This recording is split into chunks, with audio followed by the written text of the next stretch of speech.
ఈ వీడియోలోని అంశం యేసయ్య ప్రభువు బోధనలలో మరియు బైబిల్ నుండి పాఠాలలో ఆసక్తి ఉన్నవారి కోసం ఉద్దేశించబడినది. ఇది ప్రతిఒక్కడి పట్ల ప్రేమతో మరియు గౌరవంతో పంచబడుతున్నది. ఇతర మతస్థుల భావాలను దెబ్బతీయడం లేదా బాధించాలనే ఉద్దేశం లేదు. ప్రతివారిని ఓపెన్ హార్ట్తో వీక్షించమని మరియు పాల్గొనమని ఆహ్వానిస్తున్నాము. Content of this video is intended for those interested in the teachings of Jesus Christ and the lessons from the Bible. It is shared with love and respect for all people and is not meant to offend or hurt the sentiments of individuals of other faiths. We welcome all to view and engage with an open heart. లేవియాకాండం 23వ అధ్యాయానికి వెళ్దాం. గతసారి కొన్ని చెప్పినాను కానీ మరలా నేను చెప్తాను. 23వ అధ్యాయం మొదటి వచనంలో మరియు యెహోవా మోషేకు ఇలాగు సెలవిచ్చాను, నీవు ఇశ్రాయేలులతో ఇట్లనము, మీరు చాటింపవలసిన యెహోవా నియామకములు ఇవే.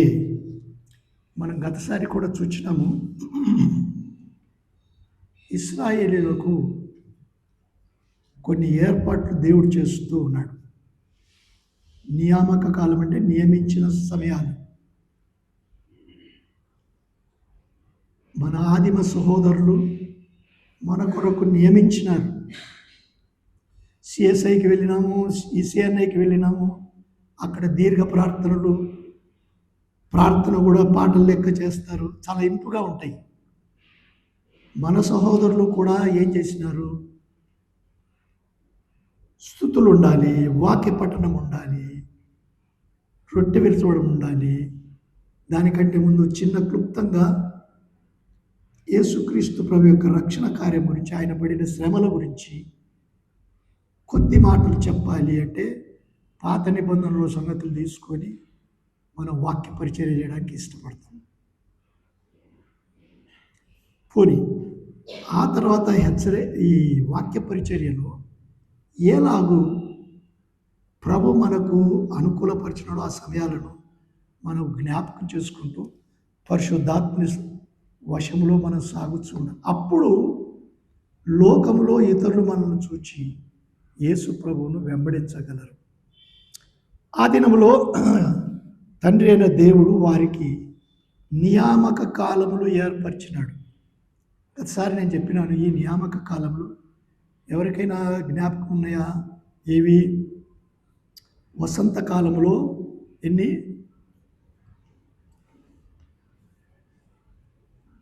వసంతకాలంలో 3, వేసవి కాలంలో 1, ఆ తర్వాత మరలా ఆకు రాలిపోయి ఆకులు వచ్చే సమయం లేక సెప్టెంబర్ అక్టోబర్లో మరి 3. దేవుడు ఒక క్రమాన్ని ఏర్పరిచినాడు. 3, 1, 3 అని గత వారం కూడా నేను తేటగా చెప్పినాను. ఈ నియామక కాలాలు ఏర్పరచకంటే ముందు దేవుని చిత్తం ఏమిటో, 6 దినాలు మీరు పని చేయవలెను, 7వ దినమున విశ్రాంతి దినము అన్నాడు. మనకు అనిపించవచ్చు ఈ విశ్రాంతి దినము లేవ్యకాండం 23వ అధ్యాయంలో ప్రారంభించలేదు, లేక నిర్గమకాండం 20వ అధ్యాయంలో ఆయన ఆజ్ఞలలో ఒకటిగా చెప్పి ప్రారంభించలేదు. ఇది సృష్టి అప్పుడే దేవుడు 6 దినాలు సృష్టించి 7వ దినం ఆయన విశ్రమించి దాన్ని పరిశుద్ధపరిచి ఆశీర్వదించినాడని చూస్తున్నాం. దేవుని ఏర్పాట్లు అన్నీ మంచివి. మనం కూడా చూసుకోవాలి, దేవా నన్ను సృష్టించినవంటే మంచివాడనా మంచిదాననా? దేవుడు మనము మంచిగా ఉండాలని ఇష్టపడుతూ ఉన్నాడు. నీ ఇష్టానుసారంగా కాదు, నీ సంసారం కొరకు కాదు, నీ పిల్లల కొరకు కాదు, నీ ఆశల కొరకు కాదు, ఆయన మహిమ కొరకు. ఇది మనం గ్రహించుకొని ఉండాలి.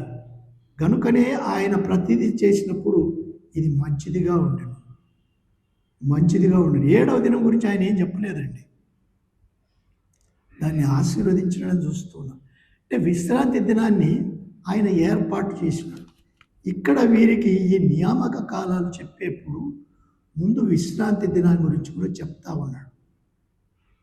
కారణము, మీరు ఎలాగో జీవించాలి, మీరు కూడి వచ్చినప్పుడు పరిశుద్ధంగా కూడి రావాలి.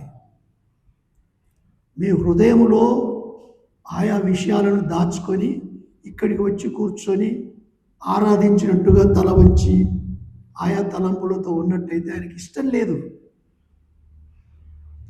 కనుకనే వారికి నియామక కాలాలు, ఈ ఏర్పాటు చేయబడిన కాలాలలో మీరు వచ్చేటప్పుడు పరిశుద్ధంగా రావాలి అన్నాడు.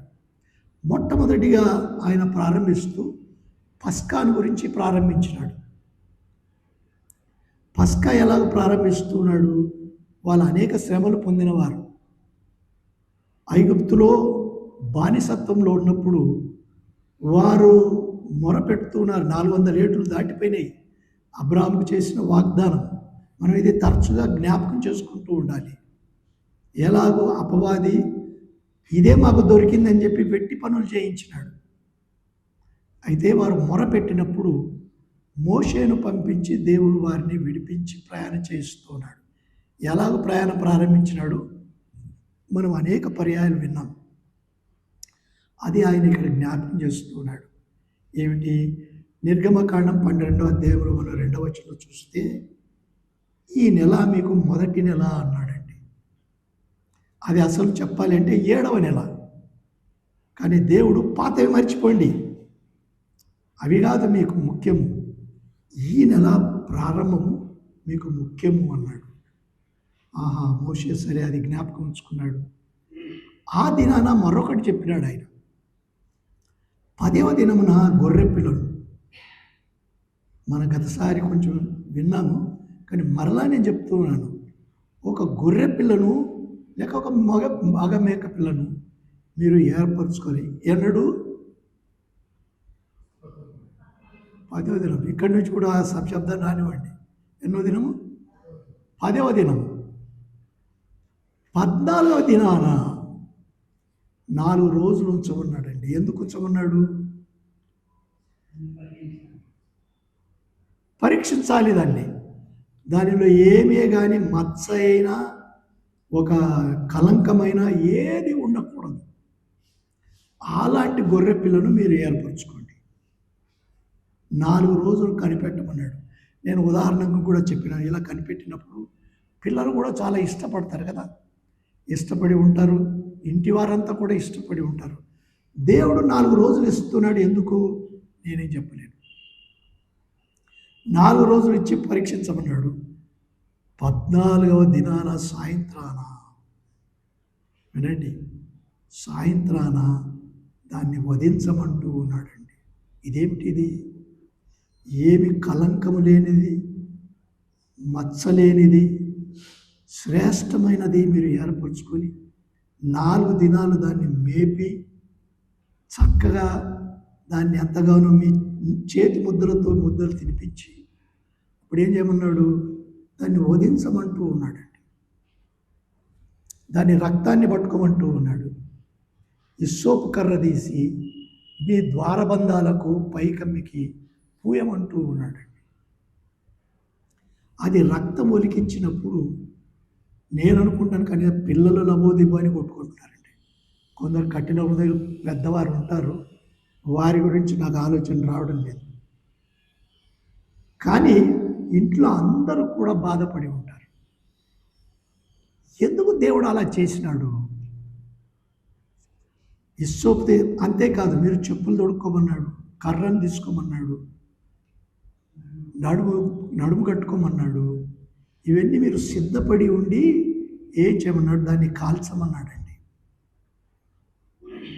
ఇంటి వారంతా కలిసి, మీకు ఒకవేళ తక్కువ మంది ఉంటే ప్రక్కింటి వారిని కూడా పిలుచుకోండి. కానీ మీరు అది చేయనప్పుడు నేను ఒక కార్యం చేస్తానన్నాడండి. దేవుడు ఒక కార్యం చేస్తున్నాడు.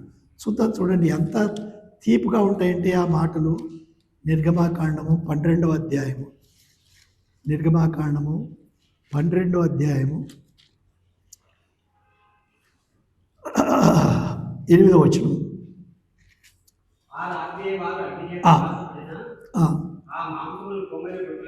ఆ మాంసమును పొంగని రొట్టెలను తినవలెను. వేటితో తినవలెను? చేదు కూరలతో దాన్ని తినవలెను. చదువు బాబు. అగ్నితో కాల్చి దాన్ని తినవలెను. అంతా అగ్నితో కాల్చమంటున్నాడు. దానిలో ఉడికి ఉగ్గినదై నీళ్లతో వండబడినదైనను దానిని తినకూడదు. నీళ్లతో వండకూడదు అంటున్నాడు, తినకూడదు. ఉదయకాలం వరకు దానిలో ఏమీ మిగిలిపోకూడదు. ఉదయం వరకు ఏమి మిగలకూడదు. ఉదయకాలం దానిలో మిగిలినది అగ్నితో కాల్చివేయవలెను. ఆ, మీరు దాన్ని తినవలసిన విధి ఏదనగా ఎలా తింటారో చెప్తూ ఉన్నాడండి. మీ నడుము కట్టుకొని మీ నడుము కట్టుకొని, మీ చెప్పులు మీ చెప్పులు తొడుగుకొని, మీ కర్రలు చేత పట్టుకొని త్వరపడుచు. ఇదేంటి త్వరపడమని చెప్తూ ఉన్నాడు? చెప్పులు తొడుక్కోమంటూ ఉన్నాడు, కర్రలు చేత పట్టుకోమంటూ ఉన్నాడు, త్వరపడుచు తినమంటూ ఉన్నాడు. తినవలెను. అది యెహోవాకు పస్కాబలి. అది దేవుని పస్కాబలి. పస్కా అంటే మనం విన్నాం, దాటిపోయే సమయం. విన్నామా? పస్కా అంటే ఏమిటి? దాటిపోయే సమయము. ఏం దాటిపోతూ ఉన్నాడు? చదువు బాబు. ఆ రాత్రి నేను ఐగుప్తు దేశమందు. ఆ రాత్రి, ఏ రాత్రి? మీరు ఏ రాత్రి అయితే 14వ దినపు సాయంత్రము ఆ గొర్రె పిల్లను వధించితిరో, అగ్నిలో కాల్చితిరో, ఆ రాత్రి ఆ దేశమును సంచరించి ఐగుప్తు దేశమందలి మనుషులలోనే గాని జంతువులలోనే గాని తొలి సంతతి అంతయు హతము చేసి చదువు. తీర్పు తీర్చెదను. దేవుడు వీరికి చెప్తున్నాడు, మీరు రక్తమును పూసుకోమన్నాడు, నేను సంచరిస్తానన్నాడు. ఐగుప్తు దేవతలు, లోక దేవతలు ఉన్నారు, మిమ్మును మోసపుచ్చిన వారు ఉన్నారు, మిమ్మును భ్రమ పెట్టిన వారు ఉన్నారు, మీకు ఆశ చూపిన వారు ఉన్నారు, నా మీద నుండి ఆశ త్రిప్పిన వారు ఉన్నారు, వారిని నేను సంహరిస్తానన్నాడండి. నైలు నది ఎర్రగా చేసినాడంటే ఆ దేవతనే దేవుడు శిక్షించినాడు. కప్పలు తెప్పించినాడంటే వారు పిల్లలు పుట్టకుంటే కప్పలను వారు ఆరాధించినారండి. ఆ కప్పలకు కూడా దేవుడు శిక్ష వేసినాడు. ఈలాగున నేను ఐగుప్తు దేవతలకు అందరికీ, దేవతలకు నేను తీర్పు తీరుస్తాను. నేను యెహోవాను. ఆ మాట వినండి. ఇండ్ల మీద రక్తము గుర్తుగా ఉండును. ఎందుకు మనం కూడా యేసు ప్రభువుని నమ్ముకున్నాము అంటే ఆయన చమత్కారి, ఆయన కోరిందల్లా మనకు చేస్తాడు, ప్రార్థన చేసినప్పుడల్లా మనకి ఇష్టమైనది ఇస్తాడు. చాక్లెట్ కావాలంటే చాక్లెట్ ఇస్తాడు, ఏది కావాలంటే మనకు అది ఇస్తాడు, డబ్బులు కావాలంటే డబ్బులు ఇస్తాడు, ఏమైనా ఇస్తాడు మనకు. కానీ యేసు ప్రభు రక్తము కార్చుకుంటే, ఆయన చనిపోయి పాతి పెట్టబడి మృత్యుంజయుడై లేవలేకపోతే ఏం ప్రయోజనం లేకపోయేదండి. కనుకనే పౌలు రోమిలకు రాస్తే 7వ అధ్యాయం ముగింపులో అన్నాడు, ఆయన పునరుత్థానుడై లేవలేకపోయి ఉంటే అసలు మన క్రీస్తుని నమ్ముట వ్యర్థం అన్నాడండి. ఈ రక్తము గుర్తును నేను చూచి దాటిపోతాను. ఎందుకు?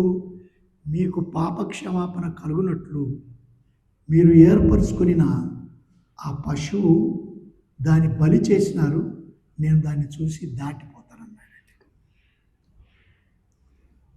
దేవుని చూచి బ్రతుకు నరుడు ఎవడు లేడు అన్నాడు. కానీ యేసుక్రీస్తు ప్రభునందుండు వారికి ఆయన ప్రియుడై తన పిల్లలుగా చేసుకున్నాడనే జ్ఞాపకం మనకు ఎప్పుడూ ఉండాలి. సరే, ఇంకా ఒక మాట చదువుదాము. ఆ 13వ వచనం చదువు బాబు. ఆ రక్తమును చూచి విన్నారా? దాటిపోవుదుననే మాటనే పస్కా. యేసు ప్రభు రక్తము ఎవరి మీద ఉన్నదో వారు అగ్నిగుండంలో నుండి వేరుపరచబడిన వారు. అందుకే ఆరాధన చేస్తున్నాం. మనం ఆరాధన చేసేది మన భాష కొరకు కాదు, మనం ఆరాధన చేసేది తృప్తిగా నీకు స్తోత్రములు. ఎందుకు? మా పాపమును నువ్వు దాటిపోయినావు. పాపములకు వచ్చు జీతము మరణం. ఆ మరణం నుండి ఆయన దాటింపజేసినాడండి. అది ఆయన కృప, మహాశక్తి. అది మీరు ఎల్లప్పుడూ జ్ఞాపకం చేసుకోవాలి. సరే, నేను ఇంకా అదంతా చదివించను. లేవియాకాండానికి వద్దాం. లేవియాకాండం 23వ అధ్యాయంలో ఇప్పుడు ఆయన ఏం చేస్తూ ఉన్నాడు? మీరు 23వ అధ్యాయం 4వ వచనం చదువు. ఇవి యెహోవా నియామక కాలములు. దేవుడు, నేను అందుకే జ్ఞాపకం, మన సహోదరులు, ఆదిమ సహోదరులు, మనం చూసిన పితరులే కాదు, ఆదిమ సహోదరులు వారు ఏర్పరిచినారు. ఎట్లా కూడి రావాలి, ఎట్లా పరిశుద్ధంగా ఉండాలి, ఎందుకు రొట్టె విరవాలి, ఎలాగో గిన్నెలో ఉంది త్రాగి జ్ఞాపకం చేసుకోవాలి. మన పాండిత్యము కాదు, ఆయన శక్తి. దానిని జ్ఞాపకం చేసుకొని నీకు స్తోత్రములు.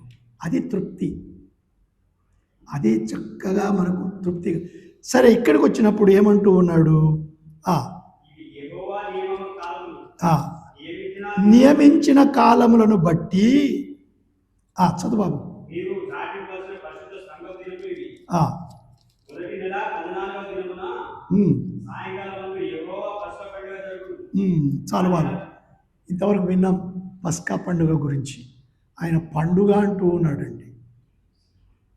యేసుక్రీస్తు ప్రభు బలి అవడము మనకు ఆనందకరంగా ఉంది. కొరింథీయులకు రాసిన మొదటి పత్రికలో 5, 7, 8 వచనాలలో అంటూ ఉన్నాడండి. ఆ మాటకు మరలా వద్దాం. యేసుక్రీస్తు ప్రభు మన కొరకు పస్కా పసి బలి పశువుగా ఆయన రక్తం కార్చినాడు. ఇది జ్ఞాపకం ఉండాలి. మనం ఇది హెచ్చరికగా ఉండాలి. అడుగడుగున ఇది మనకు హెచ్చరికగా ఉండాలి. సరే, దానికి మరలా వద్దాము. ఆ తర్వాత ఏమన్నాడు? పస్కా పండుగ 14వ రోజున అయ్యింది. 15వ రోజు నుంచి వారం రోజు పులియని రొట్టెల పండుగ. విన్నామా? 15వ దినం మొదలుకొని వారం రోజులు పులియని రొట్టెల పండుగ. పులియని రొట్టెలు అంటే ఏ పాపం లేని జీవితం. 15వ దినాన యేసుక్రీస్తు ప్రభు పాతిపెట్టబడినాడు. అది దానిలోని సత్యం. యేసుక్రీస్తు ప్రభు పాతిపెట్టబడినాడు. ఎలాగూ పాతిపెట్టబడినాడు? పాపము లేనివాడుగా. విన్నామా? ఏ పాపం ఎరుగని ఆయన మనము నీతిమంతులమగునట్లు దేవుడు ఆయనను పాపముగా చేసినాడు, కానీ ఆయన పాపం ఎరగడు. పాపము లేనివాడుగా పులియని రొట్టెలుగా ఆయన పాతి పెట్టబడినాడు. మరలా అదే వారంలో విశ్రాంతి దినం వచ్చింది. విశ్రాంతి దినపు మరుసటి రోజు ఆదివారమున ఆయన ప్రథమ ఫలముగా లేచినాడు. సత్యం మరలా మనం జ్ఞాపకం చేసుకుందాం. పస్కా పశువు, ఇది ఎందుకు మాట్లాడుకుంటూ ఉన్నాము? యేసుక్రీస్తు ప్రభు నందు పరిశుద్ధ గ్రంథంలోని ధర్మశాస్త్ర సంబంధమైన ప్రతి విషయాన్ని ఆయన నెరవేర్చినాడు. ఇంకా చెప్పాలంటే ఈ 3 నియామక కాలాలలో చరిత్ర సంబంధమైనవిగా ఆయన నెరవేర్చినాడు. 3 చరిత్ర సంబంధమైనవిగా నెరవేర్చినాడు. ఎలాగూ? పస్కా బలి ఆయన చేయబడినాడు, పాతిపెట్టబడినాడు, ఆయన పునరుత్థానుడై లేచినాడు. ఎలాగూ? ప్రథమ ఫలము. ఆ మాట కూడా చదువుదాం, చూడండి. 23వ అధ్యాయము 9, 10 నుంచి చదువుదాము. మరియు యెహోవా మోషేకు ఇలాగ సెలవిచ్చాను, నీవు ఇశ్రాయేలులతో ఇట్లనుము, నేను మీకిచ్చుచున్న దేశమునకు మీరు వచ్చి దాని పంటను కోయినప్పుడు మీ మొదటి పంటలో ఒక పనను యాజకుని యొద్దకు తేవలెను. యెహోవా మిమ్మును అంగీకరించినట్లు అతడు యెహోవా సన్నిధిని ఆ పనను అల్లాడింపవలెను. విశ్రాంతి దినమునకు మరుదినమున యాజకుడు దాన్ని అల్లాడింపవలెను. మీరు ఆ పనును అర్పించు దినమున నిర్దోషమైన ఏడాది పొట్టేలును యెహోవాకు దానబలిగా అర్పింపవలెను అని చెప్పుచూ ఉన్నాడండి. ఇంకా పైన చూస్తే 6వ వచనంలో, ఆ నెల 15వ దినమున యెహోవాకు పొంగని రొట్టెల పండుగ జరుగును. 7 దినములు మీరు పొంగని వాటినే తినవలెను. ఇలాగ చెప్పిన ప్రభువు ఎలాగూ యేసుక్రీస్తు ప్రభువు లేపబడతాడో ఇక్కడ ఉదరించి చెప్తున్నాడు. ఎలాగూ ఆ దినాలలో యవల పంట వస్తుంది. ముందు యవల పంట అంటే బార్లీ ఎలాగ మొలుస్తుంది? సరిగా దున్నినా దున్నకపోయినా ఒట్టి నెలలో మొలిచే పంట, బీదవారి పంట, యవల పంట. మన యేసుక్రీస్తు ప్రభు కూడా ఆయన ఎలాగూ బ్రతికినాడు. తలవాల్చుటకైనా ఆయనకు స్థలం లేకపోయింది. అంతేకాదు ఆయన సమాధి కూడా రాజులోనే సమాధిలో చేయించుకున్నాడా? లేదు. ఆయనకు సమాధి అరిమతయి యోసేపు యొక్క సమాధిలో ఉంచబడాల్సి వచ్చిందండి. అప్పిచ్చినట్టుగా ఉందండి. ఈ మాట నాకు కొంత బాధగానే ఉంది, కానీ అప్పిచ్చినట్టుగా భిక్షమెత్తుకున్నట్టుగానే ఉన్నాడు ప్రభు. దేవునికి స్తోత్రం.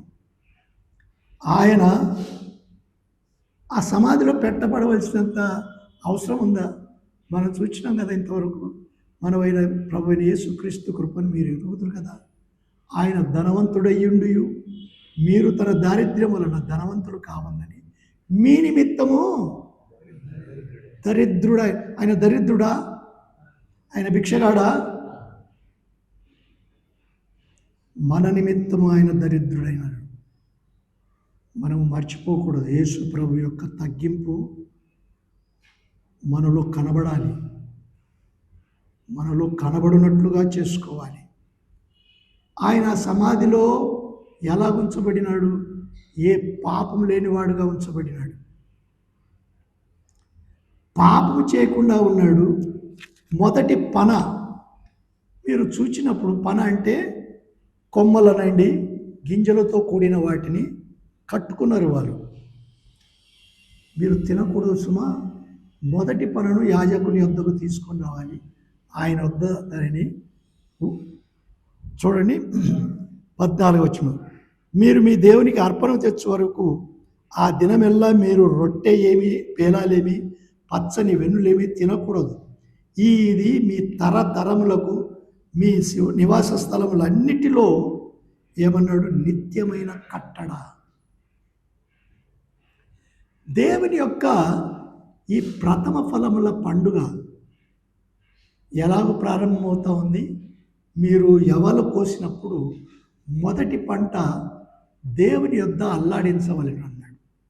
ఈయన ఎవరు? ప్రభు అయిన యేసుక్రీస్తు చేసిన కార్యం. ఇప్పుడు ఆయన అక్కడ 3వ రోజున లేపబడినప్పుడు ఆయన ఎలాగో లేచినాడు? మహిమతో లేచినాడండి. ఆయన ఒక్కడే లేచినాడా? ఇంకా కొందరు లేచినారు ఆయనతో. థ్యాంక్ యూ మా. ఇంకా కొందరు లేచినారు ఆయనతో పాటు. కొందరు లేచిన మత్తయి సువార్తలు వింటూ ఉన్నామండి. ఈ పన అదే నిరూపిస్తూ ఉన్నది. అందులో యేసు ప్రభువు చూపిస్తూ ఉన్నాడు మరణంపై జయించే బలము కలిగిన దేవుడు. ఆయన వచ్చినదే చనిపోవడానికి. మరణ బలము గలవాని అనగా అపవాదిని మరణము ద్వారా నశింపజేయుటకును, మరణము భయము చేత దాస్యంలో లోబడిన వారిని విడిపించుటకును ఆయన కూడా రక్తమాంసములలో పాలివాడైనాడు.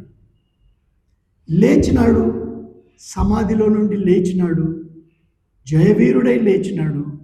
లేచిన ప్రభువు యాజకుని అక్కడ కనపరుచుకోమన్నాడు. మీరేం భోంచేయవద్దు అన్నాడండి. ఆయనతో పాటు కూడా కొందరు లేచినారు అని మనం ఇక్కడ చూస్తూ ఉన్నాము. ఇక్కడ ఒక సంగతి, మీరు సరే 15వ వచనానికి వెళ్దాం. ఇప్పుడు 15 దినాల తర్వాత విశ్రాంతి దినం మొదలుకొని 7 వారాలు లెక్క పెట్టుకున్నాడండి. 49 దినాలు. 49 దినాలు అయినాక మరుసటి రోజు అంటే ఆదివారం. అది పెంతెకొస్తు అని చెప్తూ ఉన్నాడు. ఈ పెంతెకొస్తు దినం చూడండి ఎలాగో దేవుడు ఏర్పరచుకుంటున్నాడు. పస్కా ఆయన పునరుత్థానుడై లేచుట, పునరుత్థానుడై లేచిన 50వ రోజున పెంతెకొస్తు దినాన ఏం జరుగుతూ ఉందో చూద్దాం. మీరు విశ్రాంతి దిన 15వ వచనం, మరునాడు మొదలుకొని అనగా అల్లాడించు పనును మీరు తెచ్చిన దినం మొదలుకొని 7 వారములు లెక్కింపవలెను. లెక్కకు తక్కువ కాకుండా 7 వారములు ఉండవలెను. 7వ విశ్రాంతి దినపు మరుదినం వరకు మీరు 7 దినములు లెక్కించి యెహోవాకు క్రొత్త ఫలముతో నైవేద్యం అర్పింపవలెను. ఇదేంటి కొత్త ఫలము?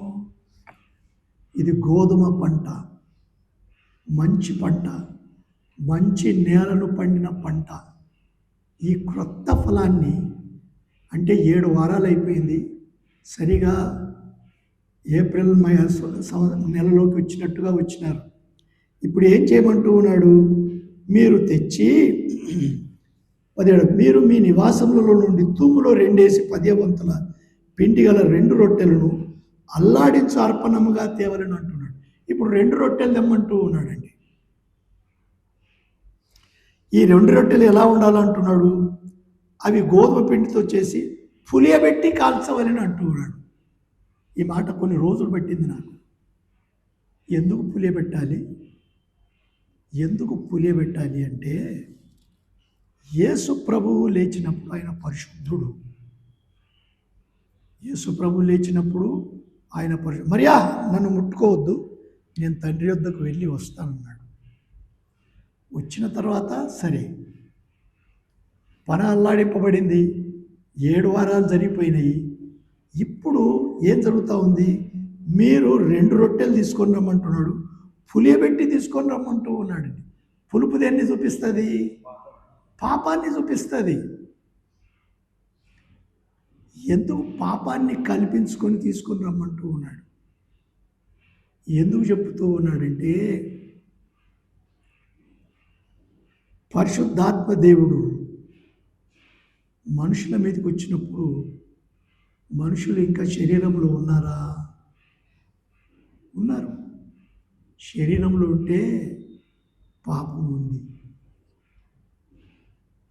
కానీ ప్రియుడైన దేవుడు ప్రభువైన యేసుక్రీస్తు ఇచ్చిన రక్షణను బట్టి గుర్తుపెట్టిన ప్రతి వానిని ముందు జీవించాలంటే ఏం చేస్తూ ఉన్నాడు? పరిశుద్ధాత్మని ఇస్తూ ఉన్నాడండి. నేను ఊహించాలనుకున్నాను, అరే మురికి అయిన మనుషునిలో పరిశుద్ధాత్మ దేవుడు వచ్చి ఉండాలంటే ఎంత కష్టంగా ఉంటుంది. అందుకే పరిశుద్ధాత్మని ప్రేమ. మనకు విధేయత ఉందా? గర్వం ఉందా? మనల్ని మనం ఎట్లా హెచ్చించుకుంటామంటే, నా వంటి రాణి లేదు, నా వంటి రాజు లేడు అనుకుంటాం. సిగ్గు రావాలి. అట్టి శక్తిమంతుడైన దేవుడు తన ఆత్మను పంపిస్తూ ఉన్నాడండి. ఎందుకు? నీవు వెళ్ళి నా పేరట నన్ను నమ్ముకున్న వారి లో ఉండడానికి, ఎంతవరకు? నేను మరలా వచ్చే వరకు, ఈ మధ్యాకాశంలో అందరు కలుసుకునే వరకు నీవు భూమి మీదనే ఉండాలన్నాడండి. ఎన్నో రోజు అది? 50వ రోజు. యేసుక్రీస్తు ప్రభు చనిపోయినాడు, పాతి పెట్టబడినాడు, ఆయన ఆదివారం లేపబడినాడు. సరిగా 50వ రోజున పరిశుద్ధాత్మ దేవుడు పంపబడుతున్నాడండి. వాక్యములో దేవుడు ఇశ్రాయేలు నమ్మిన వాక్యం ఇది ఎట్లా పొందికగా చేస్తూ ఉన్నాడు చూడండి. పరిశుద్ధాత్మ దేవుడు 50వ రోజున పాపులైన వారికి వస్తూ ఉన్నాడు. కనుకనే కాబోలు పౌలు మొన్నటి గురువారం జ్ఞాపకం చేసుకున్నాం. ఆ చదువు బాబు, నువ్వు కూడా రాలేదు మొన్న గురువారం. గలతీలకు రాసిన పత్రిక, గలతీలకు రాసిన పత్రిక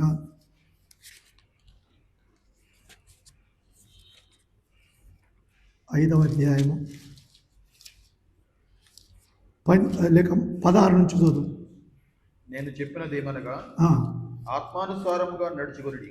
ఎవరు చెప్తా ఉన్నారు? పౌలు చెప్తున్నారు. పౌలు చెప్తా ఉన్నాడు, ఆత్మానుసారంగా నడుచుకోండి. ఎందుకు?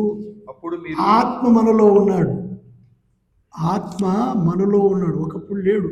మీరు పాపముల చేతను అపరాధముల చేత చచ్చిన వారై ఉండగా ఆయన మిమ్మల్ని క్రీస్తుతో కూడా బ్రతికించి మీలో ఆత్మను ఉంచినాడు. చచ్చిన వారికి ఆత్మనిచ్చినాడు కనుక ఆత్మానుసారంగా నడుచుకొనుడి. అప్పుడు మీరు శరీరేచ్ఛను నెరవేర్చరు. అప్పుడు శరీరేచ్ఛ, మీరు ఇప్పుడు శరీరంలో ఉన్నామా? ఉన్నాం. శరీరేచ్ఛలోనే దండిగా ఉన్నాయి. ఎప్పుడు ఒకరి గురించి చెడ్డగా మాట్లాడాలి, ఎప్పుడు ఒకరి గురించి నేరం చెప్పాలి, ఎవరి గురించి అసూయపడాలి, లేవా? మనకు ఉన్నాయి, దండిగా ఉన్నాయి. నా నాలుక చాలా మంచిదండి, జాగ్రత్త. నేను చెప్పినదేమనగా ఆత్మానుసారముగా నడుచుకొనుడి. అప్పుడు మీరు శరీరేచ్ఛను నెరవేర్చరు. శరీరము ఆత్మకును, వినండి ఈ మాట, శరీరం ఆత్మకును, ఆత్మ శరీరమునకును విరోధముగా ఇష్టపడతాయండి. ఇది బాగుంది కదా. ఎక్కడ ఉన్నారు? ఆత్మ శరీరం ఇక్కడనే ఉన్నారండి. శరీరం బాగా స్నానం చేసి మంచి బట్టలు వేసుకొని హాయిగా ఇదిగా కనపడాలి, అదిగా కనపడాలన్నట్టుగా ఉంటాం.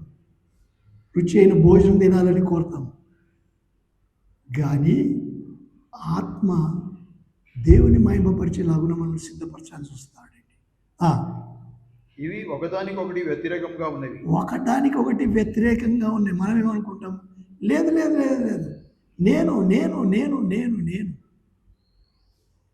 నేను చెప్పినానండి, నాకు అన్నీ తెలుసండి. ఈ నేనుతోనే వచ్చిందండి.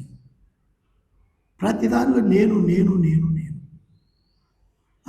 కనుక మీరేవి చేయ నిశ్చయించురో, గనుక మీరంటే శరీరం నుండి ఏమి చేయ నిశ్చయించుతురు వాటిని చేయకుందురు. మీరు చేయకుందురు. మీరు ఆత్మ చేత నడిపింపబడిన ఎడల ధర్మశాస్త్రములకు లోనైన వారు కారు, క్రియలకు లోనైన వారుగా ఉండరు. శరీర కార్యములు, ఈ క్రియలు ఏవి? శరీర కార్యములు స్పష్టమై ఉన్నవి. అవేమనగా, నేను అవన్నీ ఇప్పుడు చెప్పను కానీ వినండి. జారత్వము, పవిత్రత, కాముకత్వము, విగ్రహారాధన, అభిచారము, ద్వేషములు, కలహము, మత్సరములు, క్రోధములు, కక్షలు, భేదములు, విమతములు, అసూయలు, మత్తతలు, అల్లరితో కూడిన ఆటపాటలు మొదలైనవి. ఇవన్నీ చూసుకోండి, ఏవి లేవు. అభిచారాలంటే చేతులు చూపించుకోవడము, జ్యోతిష్యాలు చూపించుకునేది. సరే, అవన్నీ అవసరం లేదు. కానీ మెట్టుకు ఇవన్నీ చెప్తా ఉన్నాడండి. ఒకటి కాదు 19 చెప్తా ఉన్నాడండి. ఆత్మఫలమేమనగా అంటున్నాడండి. ఆ మాట చదువు బాబు 22లో. అయితే ఆత్మఫలమేమనగా ప్రేమ, సంతోషము, సమాధానము, దీర్ఘశాంతము, దయాళుత్వము, మంచితనము, విశ్వాసము, సాత్వికము, ఆశానిగ్రహము. ఈ మాట చూడండి ఎట్లుందో. ఇవన్నీ ఆత్మఫలం. నాకు ఒకటి ఉంది, ఒకటి లేదండి అని లేదు. ఇవన్నీ కలిగి ఉండడానికి ఆత్మచేత నడిపింపబడి. సరే, పెంతెకొస్తు దినాన వారికి వచ్చినప్పుడు వారిని ఏం చేయమంటూ ఉన్నాడు?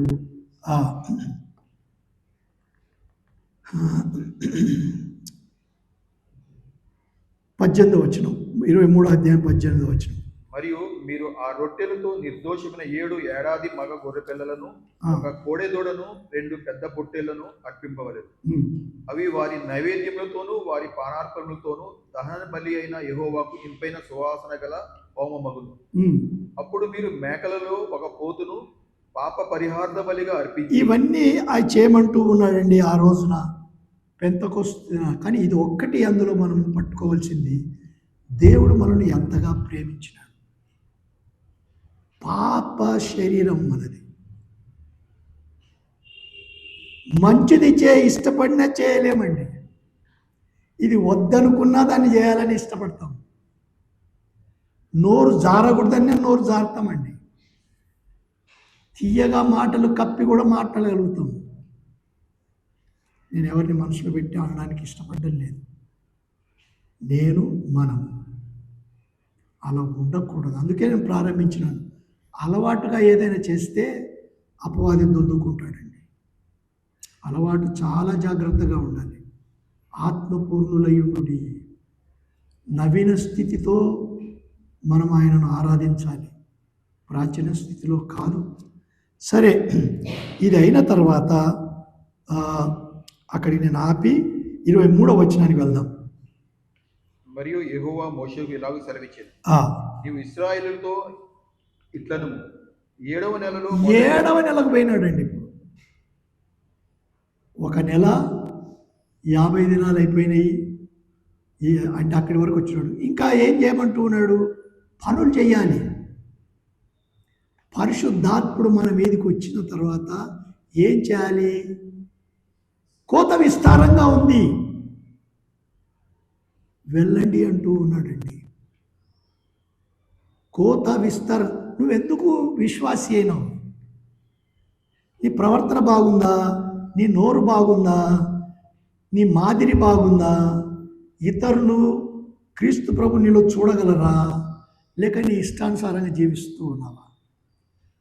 ఏ నియామక కాలం పెట్టలేదండి ఆయన. ఏప్రిల్ నుంచి సెప్టెంబర్ వరకు ఏమీ లేదు. ఏం చేయాలి? పంట కోయాలి, యవల పంట కోయాలి, గోధుమల పంట కోయాలి, ద్రాక్షల పంట కొయ్యాలి, దానిమ్మ పండ్ల పంట కొయ్యాలి, ఒలివ పంట కొయ్యాలి. పంట పంట పంట పంట పంట కోత, పని. దేవుడు పని చేసేవారిని ఇష్టపడతాడండి. మాటకారులను ఇష్టపడడు, సోమరులను ఇష్టపడడు. పని పని పని పని పని. సాకులు చెప్పేవారిని ఇష్టపడడు. ఈ మాటలు నావి కావు, మీరు పరిశుద్ధ గ్రంథంలోనే చూడండి. అసలు చేతనైతే మీరు ఇర్మియా గ్రంథం చూడండి. ఆయన 9:1 ఎట్లా ఏడుస్తాడో చూడండి. ఏడుస్తూ ఉన్నాడు. యెషయా కూడా అలాగే ప్రారంభిస్తున్నాడు. ఆకాశమా, భూమి ఆలకించుము అంటూ ఉన్నట్టుగా ప్రారంభిస్తూ దేవుడు మాట్లాడినట్టు మాట్లాడుతున్నాడండి. ఎవరిని గురించి? ఆయన పిల్లల గురించి. మనం ఎవరు? ఆయన నమ్ముకున్నాం కనుక ఆయన పిల్లలం. కానీ యోగ్యంగా ఉన్నామా, లేక ఆయన సిగ్గుపరిచే వారంగా ఉన్నామా? నువ్వు ఎలాగున్నావు? మనం ఇది పరీక్షించు. కనుక 7వ నెల వరకు ఏ పని పెట్టలేదండి దేవుడు. ఏమన్నాడు? 7వ నెలలో మొదటి దినము మీకు విశ్రాంతి దినము. అందులో జ్ఞాపకార్థ శృంగధ్వని వినినప్పుడు మీరు పరిశుద్ధ సంఘముగా కూడవలెను. ఇక్కడ ఏంటి? బూరలు ఊదమని చెప్తూ ఉన్నాడండి. ప్రతి దానిలో ఒక జ్ఞాపకం వచ్చింది. పస్కా మీరు ఎలాగూ విడిపింపబడితో జ్ఞాపకం చేసుకోమన్నాడు. రథం పొలంలో మీరు భూమి అక్కడ చేరినప్పుడు మీకు పంట. మనకు యేసుక్రీస్తు ప్రభు ఆయన కుళ్ళు పట్టలేదు. కుళ్ళు పట్టకుండా లేపబడిన దేవుడు. నా ప్రాణం పెట్టుటకు నాకు అధికారం కలదు, దాన్ని తీసుకొనుటకు నాకు అధికారం కలదు. ఆయన కుళ్ళు పట్టలేదండి. అదే పేతురు కూడా చెప్పినాడు తన ప్రసంగములో. ఆయన కుళ్ళు పట్టలేదు. కుళ్ళు పట్ట జాలని దేవుడు ఆయన. ఇక్కడ కూడా మనం చూస్తూ ఉన్నాము. తర్వాత పరిశుద్ధాత్మ దేవుడు వచ్చినాడు. ఇక పని ప్రారంభించాలి. మనకు కూడా పరిశుద్ధాత్మ దేవుడు వచ్చినాడంటే హాయిగా వెళ్ళి కావలసినంత మాంసం తిని ఆదివారం రుచిగా తిని ఇక్కడికి వచ్చి బేకులు తీసుకుంటా ఉన్నామని కానే కాదు. లేక ఇప్పుడు వెళ్ళి మరలా భోంచేయొద్దని కాదు దాని ఉద్దేశం. కానీ ప్రభు కొరకు ఏం జీవిస్తున్నాం, ఎందుకు జీవిస్తూ ఉన్నాం? పని చేయమంటూ ఉన్నాడండి ఆయన. బూర ఎందుకు ఊదమన్నాడు? ఇంకా అవన్నీ నేను చెప్పను. కానీ పెద్ద బూర ఊదినప్పుడు ఒక హెచ్చరిక. 3 బూరలు ఊదినప్పుడు ఏదో ఒక లేక రాజు వస్తూ ఉన్నాడు, జాగ్రత్తగా ఉండమని అదొక హెచ్చరిక. లేక టకా టకా టకా టకం అంటే మనకు యుద్ధం రాబోనే. అసలు నేను ట్రైన్లలో కూడా కొన్నిసార్లు గమనిస్తూ ఉంటాను. ఎక్కడైనా ముందు స్టార్ట్ అయ్యేటప్పుడు పెద్ద బూర ఊదుతారండి. మేము స్టార్ట్ అవుతున్నామని.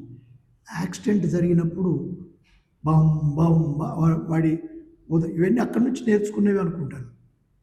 ఎందుకు? ఆ స్టేషన్ మాస్టర్ తెలుపుతూ ఉన్నాడు, అరే బాబు యాక్సిడెంట్ జరిగింది, మేము ఒక పేషెంట్ను ఎత్తుకొని వచ్చినామో లేక పేషెంట్ అక్కడిని ఇంకా త్రోవలో ఉన్నాడు, మీరు కొందరు పంపాలంటే స్ట్రెచ్చర్ తీసుకొని పరిగెట్టిపోతారండి. అవి ఏవో కానీ దేవుడు కూడా బూరలు ఊదిస్తూ ఉన్నాడు. దేనికి ఊదిస్తూ ఉన్నాడు? జాగ్రత్తగా. ఇందులో హెచ్చరిక ఎందుకు చేస్తూ ఉన్నాడో జ్ఞాపకార్థం ఏం లేదండి. పెద్దకొస్తూ పరిశుద్ధాత్ముడు వచ్చినది, కానీ బూర ఎందుకు ఊదిస్తున్నాడు? ఒకటి మాత్రం జ్ఞాపకం చేసుకుందాం. తెస్సలోనికీయులకు రాసిన మొదటి పత్రిక 4వ అధ్యాయము 15-16 వచనాలు.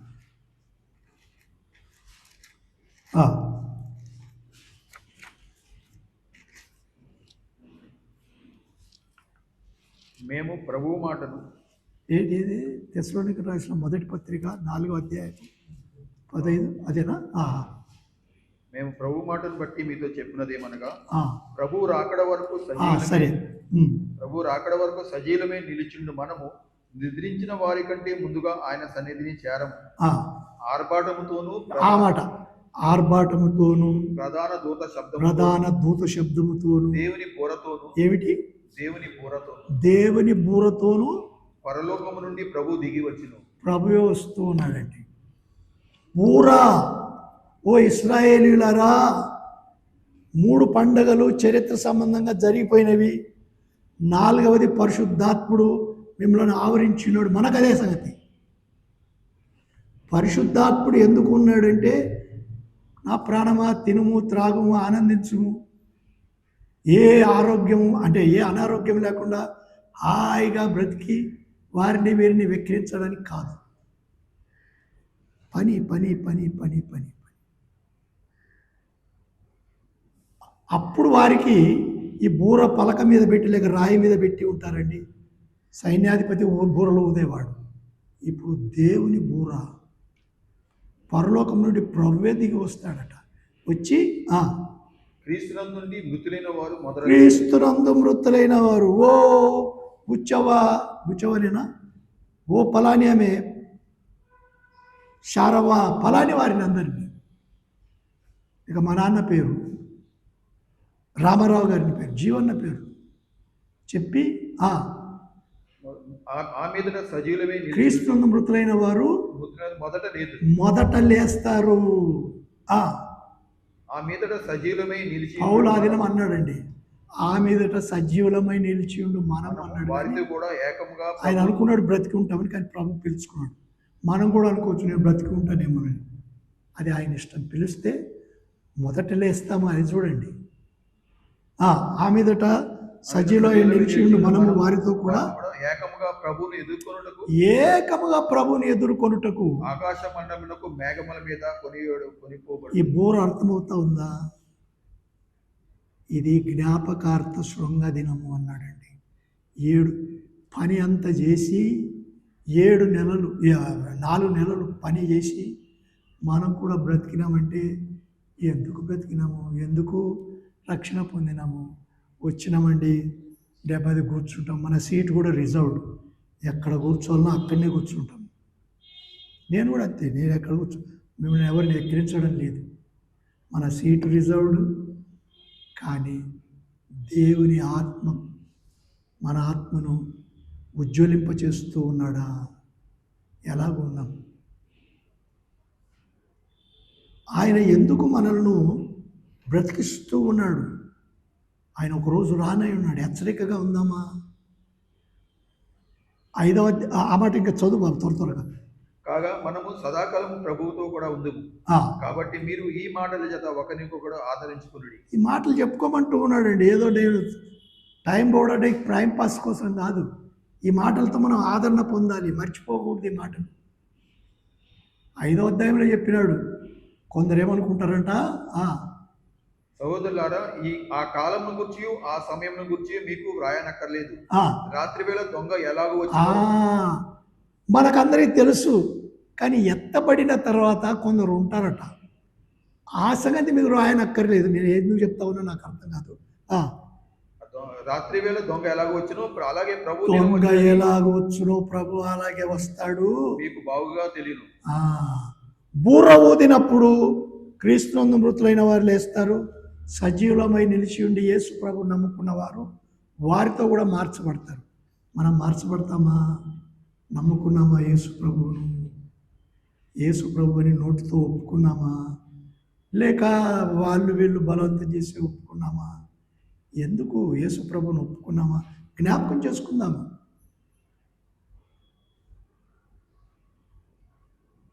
అలా లేకపోతే దొంగ వచ్చినప్పుడు ఎవరి కోసం వస్తాడు? యేసు ప్రభు నమ్ముకొనని వారికి వస్తాడు, వారి కొరకు. సరే, ఆ మాటలు మనకు అవసరం లేదు. కానీ 23వ అధ్యాయం లేవియకాండానికి అక్కడికి వచ్చినప్పుడు, మీరు ఈ శబ్దం వినినప్పుడు మీరు పరిశుద్ధ సంఘంగా కూడవలెను. అందులో మీరు జీవనోపాధి అయిన ఏ పనియు చేయటం మాని. ఆ రోజున మీరు ఇప్పుడు చేస్తాను ప్రభువా, నేను నూనె పోసుకొని వస్తాను పలానానికి లేదు. అయిపోయింది ఇక టైం. ఈ టైం ఉన్నప్పుడే నీవన్నీ కార్యాలు పూర్తి చేసుకో. టైం అయిపోయినాక నేను చేస్తా ఇప్పుడంటే చుప్ అంటాడు. నేను కాదు, నేను ఇప్పుడు యథార్థం కొన్ని గట్టిగా మాట్లాడుతాను, ఒకప్పుడు మాట్లాడేవాడిని కాను. కానీ ఆ రోజున ప్రభు అంత ప్రేమ గలవాడు, మీరెవరో నేను ఎరగను అంటాడు. సాధ్యమా? సాధ్యము. కనుక ఇదే మిక్కిలి అనుకూలమైన సమయం, ఇదే రక్షణ దినం. సరే, ఇంకొకటి చూద్దాము. ప్రభు చిత్తము 26వ వచనములో మరియు యెహోవా మోషేకు ఇలాగ సెలవిచ్చాను, ఈ 7వ నెల 10వ దినము. వినండి 7వ నెల మొదటి దినాన ఇలాగ జరిగింది. ఇంకా ఒక 9 రోజులు పోయిన తర్వాత ఏమన్నాడు? 7వ నెల 10వ దినము పాపము నిమిత్తమైన ప్రాయశ్చిత్తార్థ దినము అంటున్నాడండి. ఇది మనకి ఎట్లా అనిపిస్తుంది అంటే, ముందే దేవుడు మారు మనస్సు మనకి ఇచ్చి అవతల బూర ఊపితే బాగుంటుంది కదా, నేను వస్తున్నానంత సిద్ధంగా ఉండండి అంటే గబా గబా అందరూ నేల బోర్ల పడి ప్రభువా ప్రభువా, ఆయన ఎప్పుడు వస్తాడో తెలియకుండా, ఎప్పుడు వస్తాడో తెలియదు, జాగ్రత్త. ఇక్కడ కూడా అట్లనే చూస్తూ ఉన్నామండి. ఆయన అప్పుడు ఏమన్నాడు? 7వ నెల 10వ దినాన పాపము నిమిత్తమైన ప్రాయశ్చిత్తార్థ దినము, అందులో మీరు పరిశుద్ధ సంఘంగా కూడవలెను. మిమ్మును మీరు దుఃఖపరచుకొని అంతటా పండుగ చేయమన్నాడండి.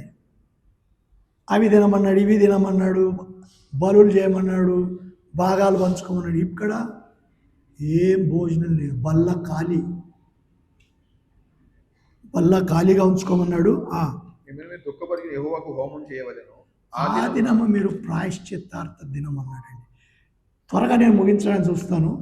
లేవియకాండం 16వ అధ్యాయం దీని గురించి తేటగా ఉందండి. టైం అయినా వినండి. 16లో నేను క్లుప్తంగా మీకు చెప్తాను. ప్రధాన యాజకుడు సంవత్సరానికి ఒక్కసారి అతి పరిశుద్ధ స్థలంలోనికి ఆయన రక్తాన్ని తీసుకొని వెళ్ళాలి. మొదట తన పాపములకు, తన ఇంటి వారి పాపముల కొరకు కోడెదూడను వధించి దాని రక్తాన్ని తీసుకొని పోవాలి. ఆ తర్వాత ఇశ్రాయేలు ప్రజలందరి కొరకు గొర్రెపిల్లను వధించి దాని రక్తాన్ని తీసుకొని అతి పరిశుద్ధ స్థలంలోకి వెళ్ళాలి. అదే అక్కడ ఇంకోటి చెప్పినాడండి, 2 మేక పిల్లలను తీసుకోవాలి. ఇది క్లుప్తంగా చెప్పడానికి ప్రయత్నం చేస్తున్నాడు. 2 మేక పిల్లల్ని తీసుకోమన్నాడు. చీట్లు వేయమన్నాడండి. ఏమిటి? ఒకటి వధింపబడే మేకపిల్ల, ఒకటి విడిచిపెట్టబడే మేకపిల్ల అంటూ ఉన్నాడు. ఇదేంటి? 2 మేకపిల్లలు, ఒకదాన్ని వధించమంటున్నాడు, ఒకదాన్ని విడిచిపెట్టమంటున్నాడు. వధించే మేకపిల్ల దాని రక్తాన్ని కూడా అంతటా చిమ్మాలి, దానికోసం వద్దాం. కానీ 2వ మేకపిల్లను ప్రధాన యాజకుడు అందరి పాపములు తన తల మీద మోపాలి. మా అసూయలు, మా సమస్తము ఇదిగో ఈ మేకపిల్ల మీద మోపుతూ ఉన్నాం. మేకపిల్లకి ఏం తెలుస్తుందండి? దేవుని ఏర్పాటు చూడండి. ఆ మేకపిల్లని తీసుకొని ఒకడు చెప్పనలని కానీ దూరానికి వెళ్ళాలండి. అక్కడికి వెళ్ళి దాన్ని పురుగులు తింటాయో ఏం చేస్తాయో తెలియదు, ఏం తెలియకుండా మరలా వెనక్కి రావాలి, దాన్ని అక్కడ వదిలి. మన యేసుక్రీస్తు ప్రభు శిలువలో వధింపబడ్డాడు. మొదటి మేక పిల్లగా, రెండవ మేక పిల్లగా ఆయన మన అందరి పాపములు పూసుకొని గౌని వెలుపటికి వెళ్ళి, అంతేకాదు ఒక మాట దాన్ని సరిపోయేలాగా చూద్దాం. 103వ కీర్తన 12వ వచనం. 103వ కీర్తన 12వ వచనం.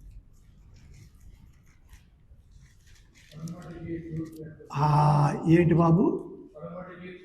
పడమటికి తూర్పు. చెప్పగలమా పడమటికి ఎంత తూర్పు దూరం? అవి ఎంత తిరిగినా రాదండి. పడమటికి తూర్పు ఎంత దూరమో.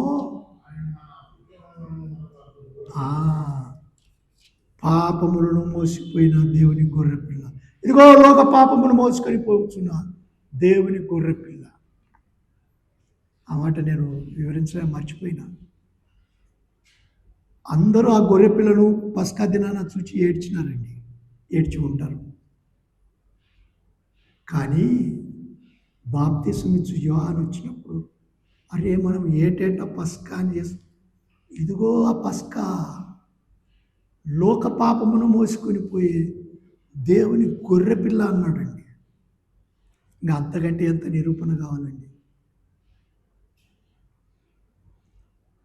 ఆయన మన పాపములను గవిని వెలుపటికి మోసుకొని పోయినాడు. పడమటికి తూర్పు ఎంత దూరమో అంత దూరం మన పాపములను ఆయన వేరు చేసినాడండి.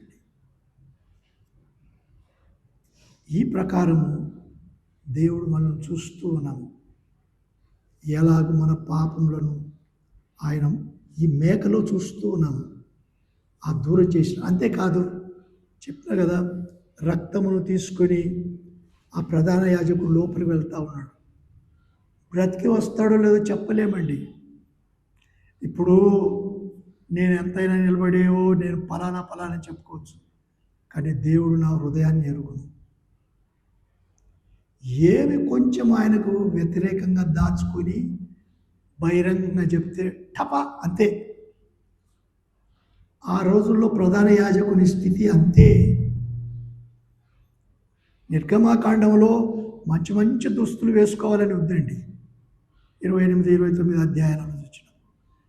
కానీ ఈ లేవియ కాండం 16వ అధ్యాయం సన్నని నార బట్టలు, తెల్లని దుస్తులు, అంటే అంత తగ్గిపోయిన స్థితిలో దేవుని సన్నిధానంలో కనపరుచుకుంటారు.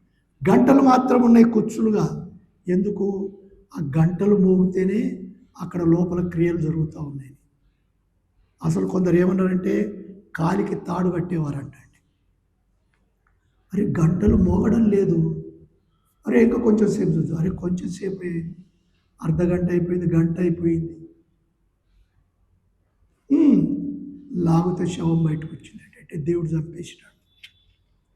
అలాంటి పరిస్థితి ఆ దినాలలో ఉండేది. ఎవరికి? ప్రధాన యాజకునికి. ఏటేటా అతడు వెళ్ళేవాడు. మన ప్రభు అయిన యేసుక్రీస్తు ఆయన ఎట్లా వెళ్ళినాడు? హెబ్రీయులకు రాసిన పత్రిక 9, 11 లేక 12 అనుకుంటాను. కోడల యొక్క గొర్రెల యొక్క రక్తంతో కాక తన స్వరక్తము చేత. స్వరక్తము దొరికిందా బాబు? హెబ్రీయులకు రాసిన పత్రిక 9వ అధ్యాయము.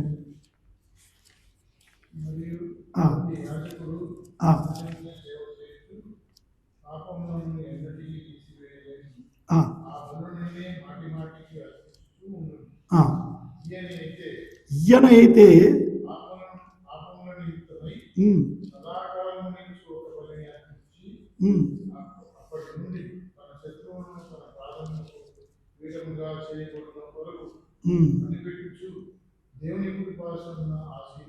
దేవుని స్తోత్రం.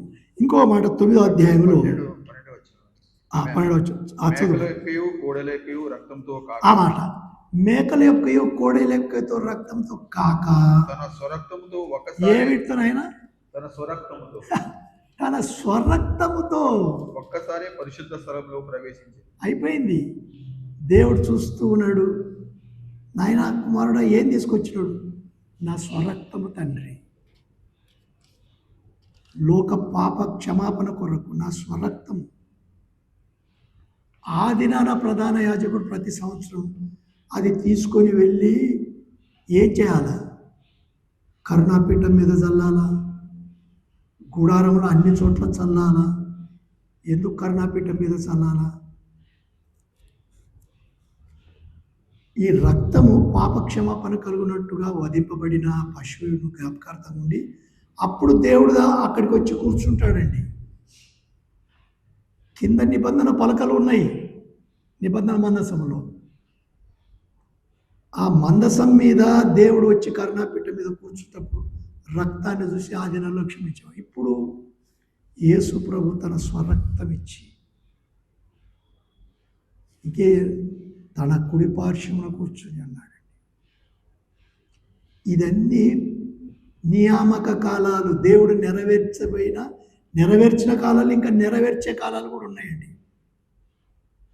నేను సమయానుకూలంగా ఇప్పటి కొంచెము ఉంచుతాను, వచ్చే వారం ముగించుకుందాం మనము.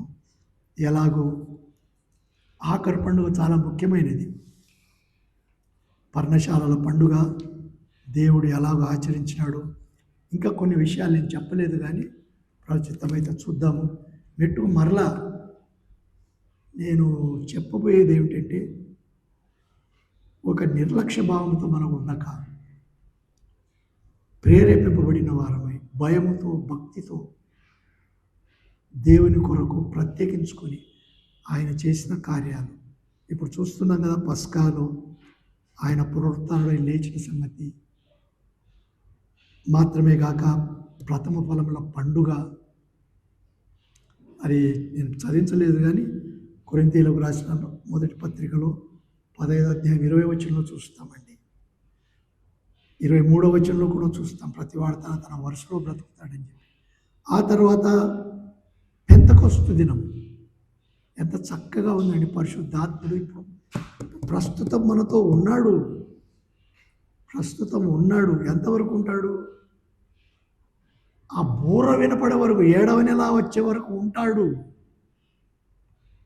వినే చెవులు కావాలండి, గ్రహించే మనస్సు కావాలి. మనలో మనం పక్కకు పెట్టుకొని దేవుని మాటలు వినేవారంగా ఉండాలి. అప్పుడు దేవుడు మయపరచబడతాడు. ఆయన మయపరచబడితే అంతే చాలు. లేదు ప్రభువా, నేను పట్టిందల్లా బంగారు చేయి, నేను అనుకున్నదల్లా బంగారు చేయి, నాకు కనపడేదల్లా బంగారు చేయి. వద్దు, అంత బుద్ధి కొరస కాకుండా చూసుకోవాలి. దేవుడు తన మాటలు దీవించును గాక. ప్రార్థన చేసుకుందాం.